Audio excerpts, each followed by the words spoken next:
नमस्कार, स्वागत है आपका। मैं हूं अनामिका पांडे। सुजाता अनूप बुलेटिन में साथ है, लेकिन इस वक्त की बड़ी खबर हरियाणा से। हरियाणा को नया मुख्यमंत्री तो मिल गया है, लेकिन अनिल विज नाराज हैं। लेकिन अनिल विज जो नाराज हैं वो ये कह रहे हैं कि भारतीय जनता पार्टी के लिए काम करता रहूंगा, यानी पार्टी से जुड़ा हुआ हूं, पार्टी के लिए, पार्टी के भले के लिए काम करता रहूंगा।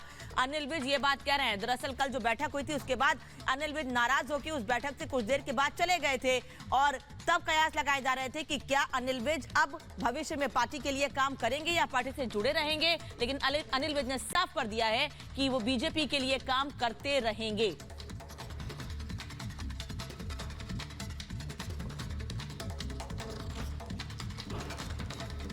चुप करो यार।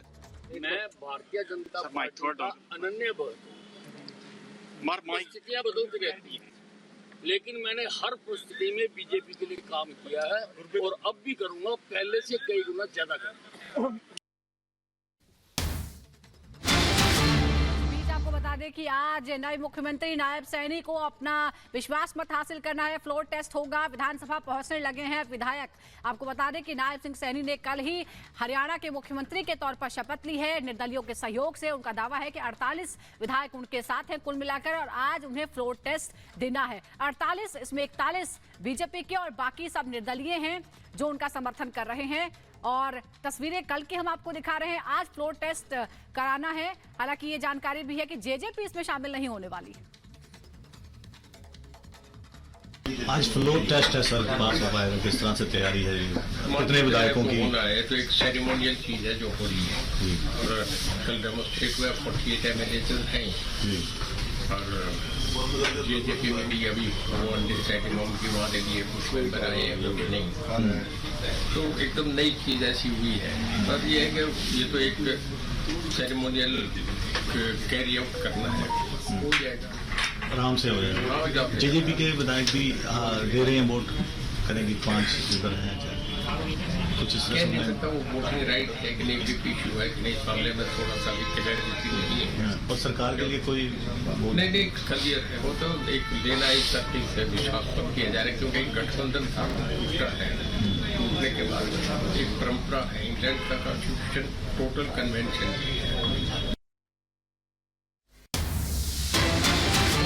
से जुड़ी फ्लोर टेस्ट में शामिल नहीं होगी जेजेपी। जी हां, देखिए, दुष्यंत चौटाला की पार्टी जेजेपी फ्लोर टेस्ट में शामिल नहीं होगी। और जबकि यह भी कहा जा रहा है कि 5 जेजेपी एमएलए जो हैं बीजेपी के संपर्क में हैं। और दूसरी तरफ जेजेपी के आज हिसार में बड़ी रैली है, शक्ति प्रदर्शन कर रहे हैं। कल ही गठबंधन टूटा बीजेपी के साथ जेजेपी का, और उसके बाद आज हिसार में शक्ति प्रदर्शन दुष्यंत चौटाला करने वाले हैं। तो आज दो बड़ी खबरें कि एक तरफ शक्ति प्रदर्शन तो दूसरी तरफ फ्लोर टेस्ट में जेजेपी शामिल नहीं हो रही है।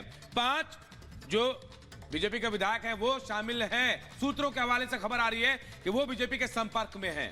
और हमारे 2 सहयोगी इस वक्त हमारे साथ जुड़ गए हैं हरियाणा निवास से, हमारे साथ लोमर से, और साथ ही अमित भी हमारे साथ जुड़ गए हैं। अमित, सबसे पहले आपके पास आते हैं। ये बताइए कि सबसे पहले हम फ्लोर टेस्ट की बात करते हैं।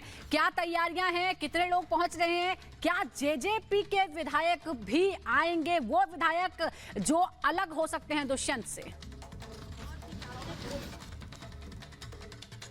देखिए सुजाता, इस वक्त मैं विधानसभा के ठीक बाहर खड़ा हूं। तस्वीरें देखिए, मुख्यमंत्री नायब सिंह सैनी पहुंच चुके हैं और लगातार जो मंत्रियों का काफिला लगातार विधानसभा पहुंच रहा है। जो सवाल आपने पूछा था क्या जेजेपी के विधायक शामिल होने वाले हैं फ्लोर टेस्ट में, वो शामिल नहीं होंगे।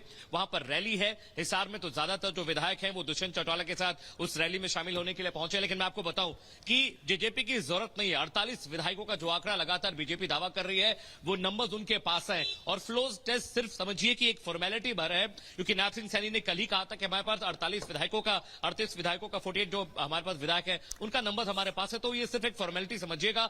आज बहुत बड़ा दिन है, क्योंकि नायब सिंह सैनी बतौर मुख्यमंत्री पहली बार विधानसभा पहुंचे हैं। तस्वीरें हम आपको दिखा रहे हैं। ये काफिला देखिए, गाड़ियों का लगातार जो मंत्री हैं तमाम लोग पहुंच रहे हैं। सिक्योरिटी बहुत ज्यादा बीफ्ड अप कर दी गई है। आप देखेंगे यहाँ पे एनएसजी कमांडोज लगाए गए हैं, लोकल पुलिस यहाँ पे है, साथ ही स्पेशल फोर्सेस के लोग भी यहाँ पर हैं। लेकिन बड़ी बात ये समझिएगा कि जिस तरह से लोकसभा चुनाव में अब कुछ ही वक्त बाकी है, 6 महीने विधानसभा चुनाव है, ये पूरी स्ट्रैटेजी के साथ प्लान किया गया। और आप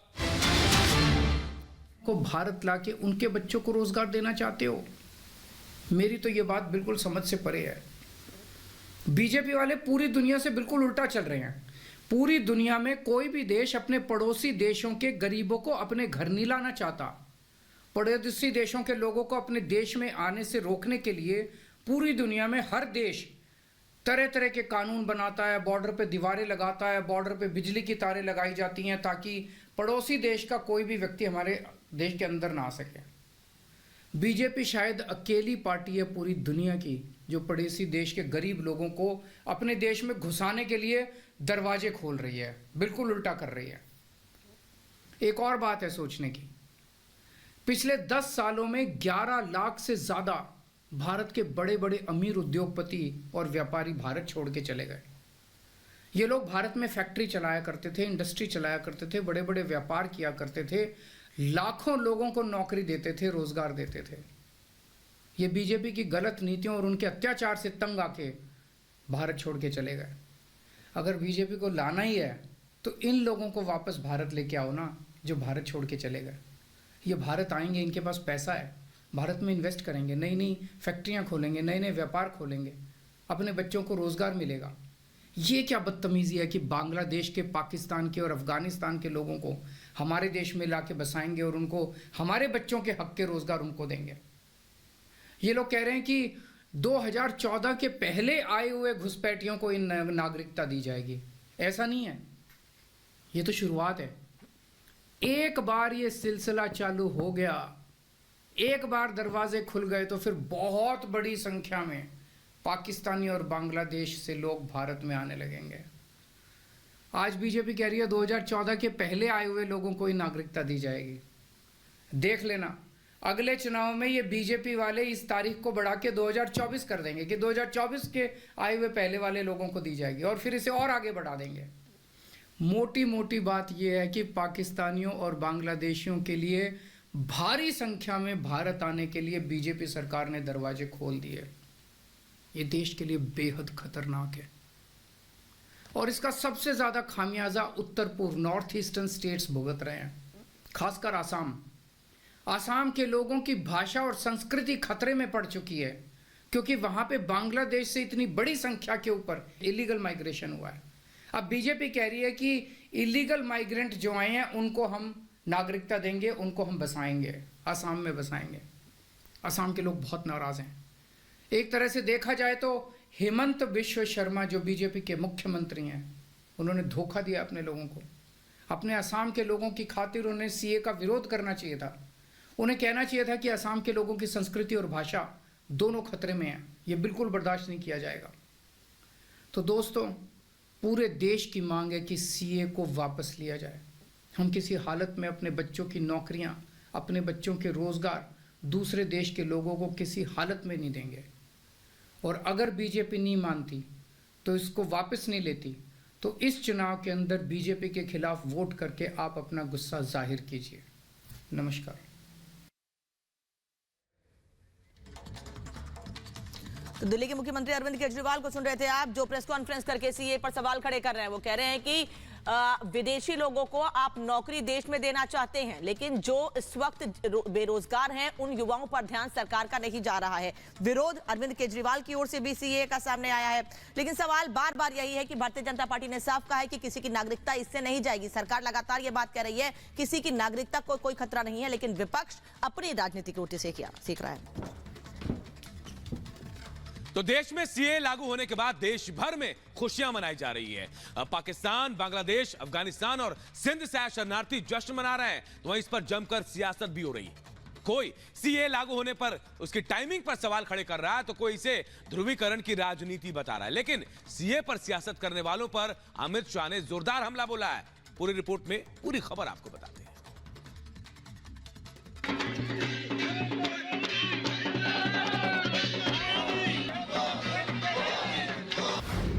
सीएए पर सियासत, विपक्ष की बढ़ी आफत।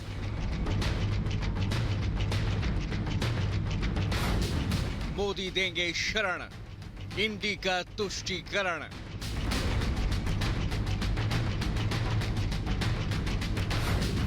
विपक्ष बस भड़काएंगे, मोदी 400 पार जाएंगे।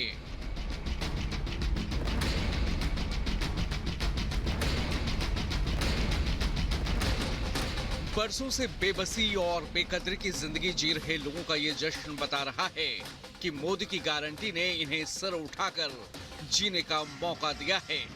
जिस सम्मान का इंतजार ये बरसों से कर रहे थे, वो मोदी सरकार इन्हें देने जा रही है। ये खुशी बता रही है कि इनके माथे से रिफ्यूजी का तमगा अब हटने वाला है और ये भारत के नागरिक बनने जा रहे हैं। बहुत खुशी है। आज के पहले हम शरणार्थी थे, आज हम हिंदुस्तानी हैं। तो है जो मुमकिन कराया है मोदी जी ने, जो हमारे लिए कानून बनाया, हम उसका दिल से आभार प्रकट करते हैं। हम नहीं, पूरा अफगानिस्तान। ये देख लो, हम किससे और कोई छीनना नहीं चाहते हैं। एक हमारे को अधिकार मिल गया है। हम हिंदुस्तान में 30 साल से हैं, पर किसने हमारे बारे नहीं सोचा? ये मोदी जी है जो हमारे बारे सोचता है और मोदी जी करता है। लोकसभा चुनाव से ठीक पहले सीएए लागू करने के फैसले को जहां पीएम मोदी का मास्टर स्ट्रोक माना जा रहा है, तो वहीं इस फैसले ने सियासी तापमान बढ़ा दिया है। इंडी गठबंधन समेत कई विपक्षी दल सीएए लागू करने के फैसले को चुनावी चश्मे से देख रहे हैं। ममता बनर्जी हो या असदुद्दीन ओवैसी, अखिलेश यादव हो या फिर उमर अब्दुल्ला, सभी भड़काऊ बयानबाजी में लगे हैं। इलेक्शन का ब्यूगल बजने से चंद दिन पहले सीएए का नोटिफाई किया जाना, शायद इसी से पता चल जाता है कि इसके पीछे मकसद क्या है।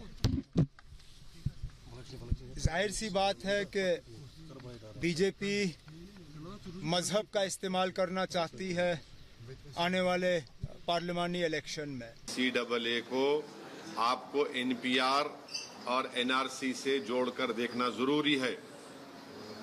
क्या अमित शाह पार्लियामेंट में मेरा नाम लेकर नहीं कहे थे कि ओवैसी जी एनपीआर एनआरसी भी आएगा? क्या अमित शाह कई टीवी इंटरव्यूज में नहीं कहा था कि एनपीआर एनआरसी आएगा? जब सीएबी था,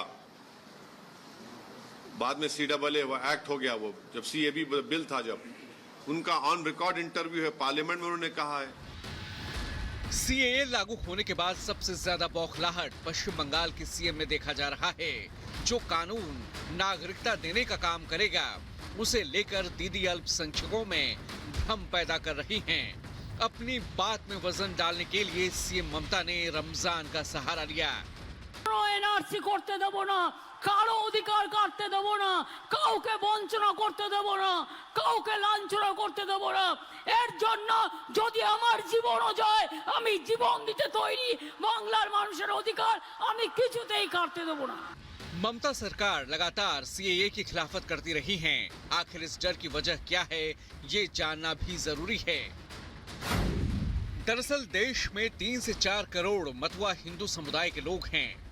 बात बंगाल की करें तो यहाँ करीब 2 करोड़ मतुआ आबादी है, जो करीब 10 लोकसभा सीटों को प्रभावित कर सकते हैं। सीएए लागू होने से इन्हें नागरिकता मिल सकेगी, जिससे बंगाल में बीजेपी की पकड़ मजबूत हो जाएगी। यही वजह है कि दीदी किसी भी हाल में पश्चिम बंगाल में सीएए लागू होने नहीं देना चाहती। आलम यह है कि सीएए के खिलाफ ममता बनर्जी रोड शो करने को तैयार हैं। फिलहाल सिलीगुड़ी में होने वाले रोड शो को रद्द कर दिया गया है। वहीं बात असम की करें तो वहां ऑल असम स्टूडेंट्स यूनियन समेत कई संगठनों ने सीएए के खिलाफ विरोध प्रदर्शन किया है, जिसे देखते हुए असम के कई जिलों में सुरक्षा बढ़ा दी गई है। लोकसभा चुनाव को देखते हुए विपक्ष जहां सीएए का विरोध कर रहा है, तो वहीं बीजेपी प्रधानमंत्री के फैसले की वकालत कर रही है। इससे नागरिकता मिलेगी, छीनी नहीं जाएगी। और मुझे लगता है विपक्षी दल नहीं चाहते कि उत्पीड़न जिनका हो रहा है ऐसे माइनॉरिटीज का उन देशों वालों को भारत नागरिकता दे। देश के अंदर भी लोग ऐसे हैं जो 70 साल से इंतजार कर रहे थे नागरिकता का, नहीं दी कांग्रेस ने, भारतीय जनता पार्टी की सरकार ने किया। सीएए को लागू करने के लिए विशेष रूप से प्रधानमंत्री मोदी का अभिनंदन किया, उन्हें आभार व्यक्त किया।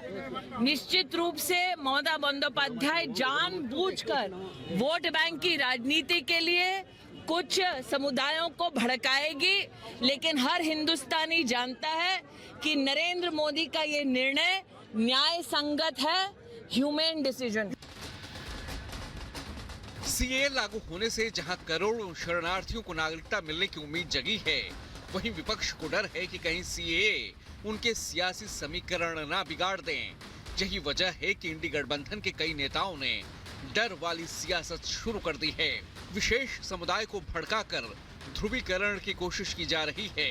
अब देखना होगा कि मोदी की गारंटी के सामने विपक्ष की ये चाल कितनी कारगर साबित हो पाती है। Bureau report, Republic Bharat.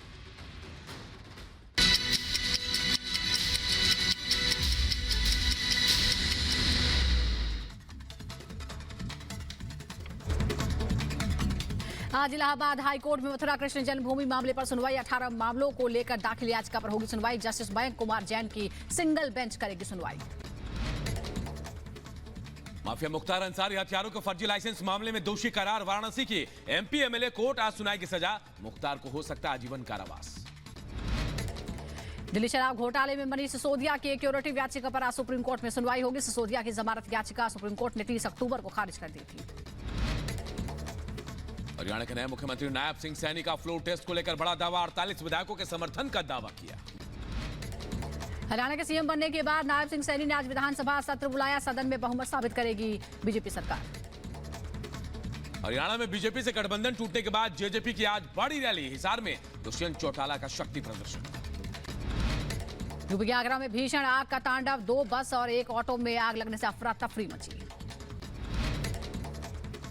UP के आगरा में बस में शॉर्ट सर्किट के कारण लगी आग। कड़ी मशक्कत के बाद आग पर काबू पाया गया।